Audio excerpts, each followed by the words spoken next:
yang tidak diakui kan jumlahnya kan lebih besar. Itu kan tidak termasuk operasi intelijennya segala macam yang lain kan. Jadi di mana-mana di gereja saja dijaga orang pergi itu. Jadi semua mau belok ke sini belok ke sana itu aparat dengan senjata penuh. Dan itu dilakukan di seluruh wilayah Papua.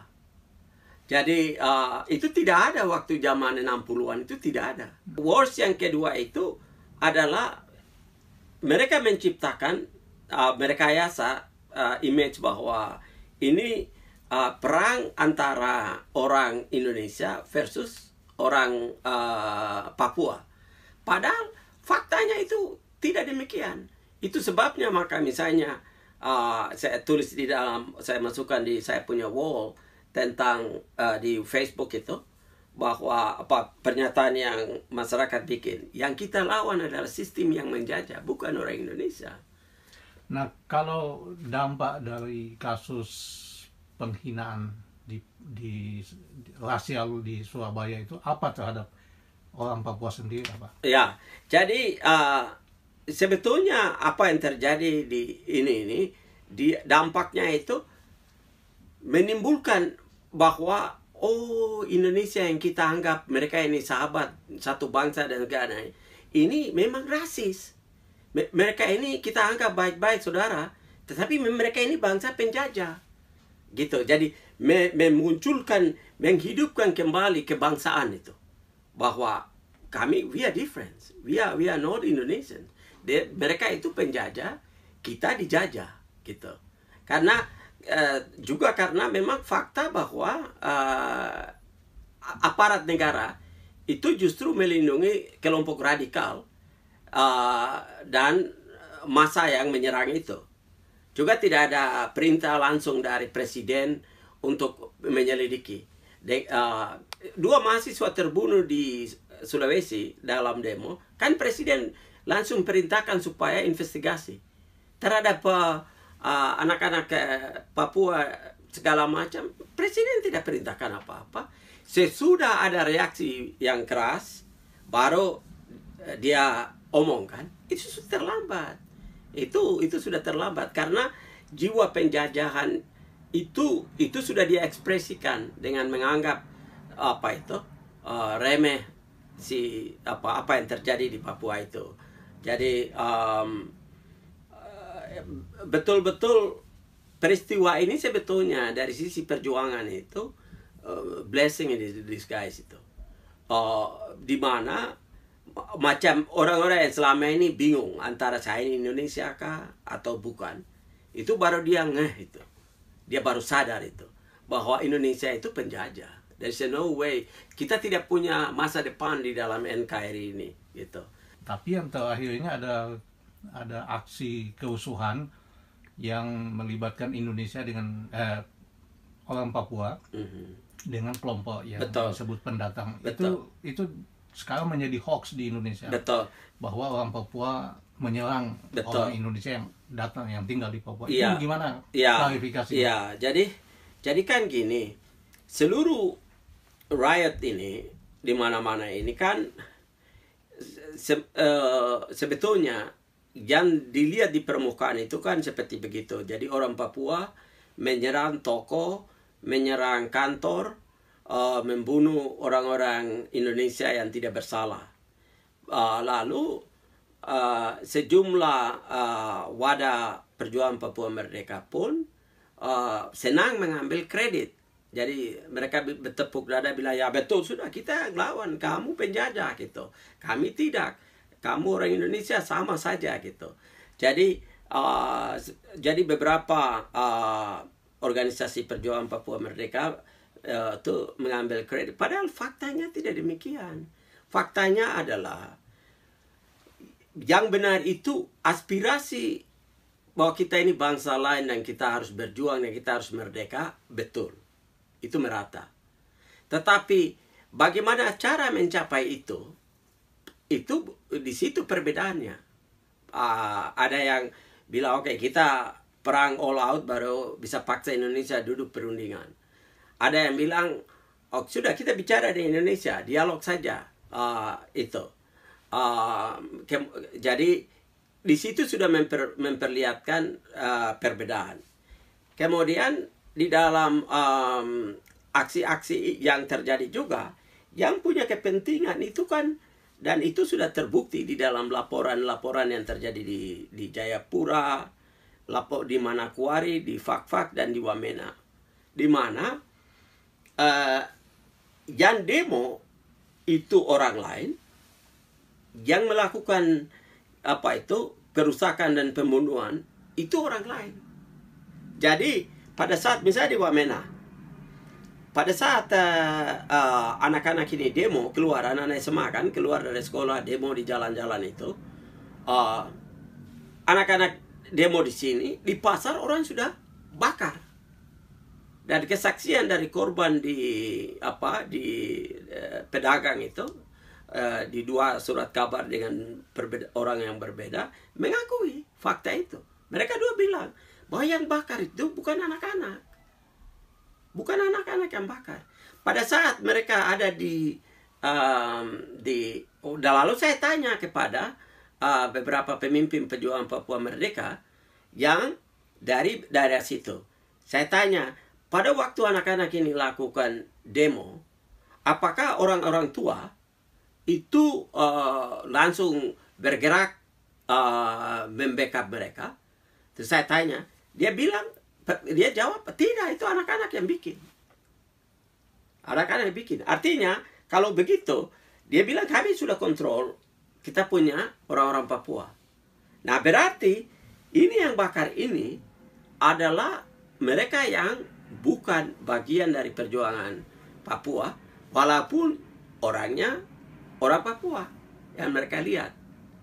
Nah, apakah semua orang Papua? Saya kira belum tentu. Oleh karena itu Amnesty menyarankan untuk perlu tim independen yang meneliti. Itu paling betul, harus dilakukan itu. Waktu sama dalam peristiwa sama di Wamena di kantor bupati itu, anak-anak ada di sini. Pada saat mereka sampai itu, di belakang itu ada yang sudah asap sudah naik, pembakaran itu. Lalu saya tanya kepada pekerja di lapangan, dengan juga dengan kakak Philip Karma ini. Saya tanya kepada dia, karena dia kan lakukan interview dengan mereka di lapangan gitu ya.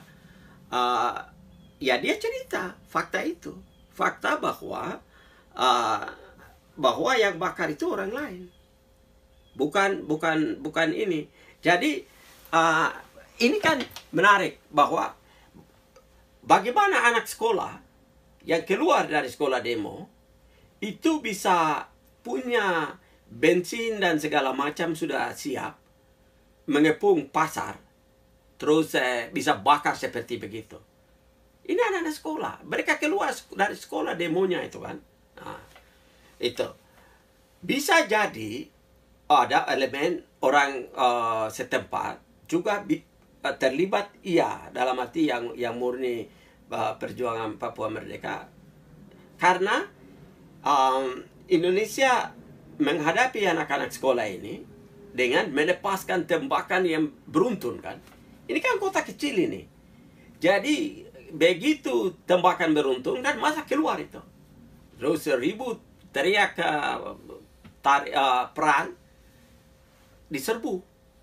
Jadi provokasinya terhadap riot itu sampai bakar, yang memicu itu aparat. Karena anak-anak sekolah ini kan tidak digiring. Ini kan anak-anak sekolah SMA ini. Tidak digiring, dilokalisir, sehingga demo itu tidak tersebar kemana-mana toh. Tapi dibiarkan mereka begitu, kemudian baru dihajar dengan tembakan beruntun. Mendengar tembakan beruntun, orang kampung masuk membela mereka punya anak-anak. Saya kira juga fakta atau selama ini bahwa orang Papua tidak pernah berpikir untuk menghalau, membunuh orang Indonesia yang orang sipil. Pemimpin-pemimpin OPM itu selalu mereka katakan kami punya musuh itu bukan dengan pendatang. Nah, tapi yang menarik itu sekarang ini, lalu kenapa mereka bakar di daerah-daerah tambang di Merauke, di mana-mana itu kan orang-orang penduduk ini diserang dan dibunuh. Orang pendatang yang ada di penambangan liar itu. Ya karena itu tadi, karena pemicu penghinaan terhadap kamu ini monyet itu memicu kami monyet, kamu bilang kami monyet, baru kamu datang makan di kami punya kampung, begitu. Jadi itu diserang. Tetapi juga terutama di Wamena ya, di Wamena itu kan pembunuhan terhadap orang pendatang itu memang sengaja diarahkan karena semua tuntutan itu kan meminta militer tarik. Nah, dengan terbunuhnya sekian banyak orang ini, aparat keamanan akan bilang ya kita tidak bisa mundur karena kita harus melindungi pendatang orang Indonesia. Begitu. Jadi pembenaran terhadap keinginan militer dengan mengorbankan orang-orang di pasar. Kemudian dari awal, dari peristiwa-peristiwa awal di Fak-Fak, di Manokwari, di Jayapura gitu ya, aparat keamanan itu secara transparan berdiri di belakang penguyuban pendatang. Hanya penguyuban orang Manado, Kawanua saja yang membantah bahwa kami tidak terlibat. Yang lain tidak. Artinya digiring sedemikian rupa sehingga ini pendatang. Kenapa? Si aparat ini berdiri bersama-sama dengan orang pendatang. Lalu mereka membiarkan orang pendatang itu mempergunakan parang dan segala macam. Sementara orang Papua punya panah segala macam. Itu kan operasi alat tajam. Lalu mereka bakar. Tidak ada perlucutan terhadap barang-barang tajam dari penguyuban pendatang-pendatang. Bahwa itu ancaman, tidak. Mereka sudah menyerang. Di Jayapura itu kan satu pendeta kan pas mau dibunuh berhasil mengelak, tetapi kan 2 mahasiswa itu kan dibunuh. Jadi jadi dari awal itu memang aparat keamanan sudah menimbulkan mengarahkan konflik ini menjadi konflik antara Papua versus pendatang, dan bukan lagi militer versus kemerdekaan, tetapi racial itu pendatang dan orang asli. Jadi orang sipil yang tidak bersalah pun dibunuh. Sehingga dengan demikian memotret bahwa orang Papua itu memang biadab. Orang main bunuh saja sampai anak mati hidup-hidup di dalam toko seperti yang dilukiskan apa yang terjadi di Wamena. Jadi arahnya itu memang sudah diarahkan begitu. Nah, juga membiarkan radikal Islam yang sudah dilarang di Indonesia itu untuk berperang melawan orang Papua. Jadi di Surabaya misalnya, kan yang provokasi itu kan kelompok organisasi radikal Islam kan yang memprovokasi. Pemerintah sudah umumkan itu. Tapi mereka kan dibiarkan begitu saja. Tidak ada suatu penyelidikan untuk mengejar siapa otaknya di belakang pelaku yang ada di asrama itu. Tidak ada penyelidikan gitu. Jadi juga di Papua itu almarhum Jafar Umar Sirik itu kan dia bangun basis di Arso itu tidak pernah diusir. Padahal demonstrasi besar-besaran untuk minta supaya orang ini harus diusir. Gubernur sudah mengeluarkan perintah, minta kepada Kapolda sama Pangdam untuk tolong usir orang ini. Majelis Muslim Papua itu membuat surat pernyataan bahwa orang ini tidak ada urusan dengan kami di dalam agama Islam. Orang ini harus keluar, ini perusak gitu. Tapi pemerintah tidak pernah, Jakarta ya, karena gubernur dan semua menolak. Tapi aparat membiarkan dia di sana. Jadi konflik ini memang sedang diciptakan sehingga aparat itu terima bersih, tak mempergunakan tangan paguyuban, pendatang dan radikal Islam untuk hadapi orang Papua.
Baik. Oke, untuk semua pasukan, ini tugas masak di atas ini. Yang tugas masak.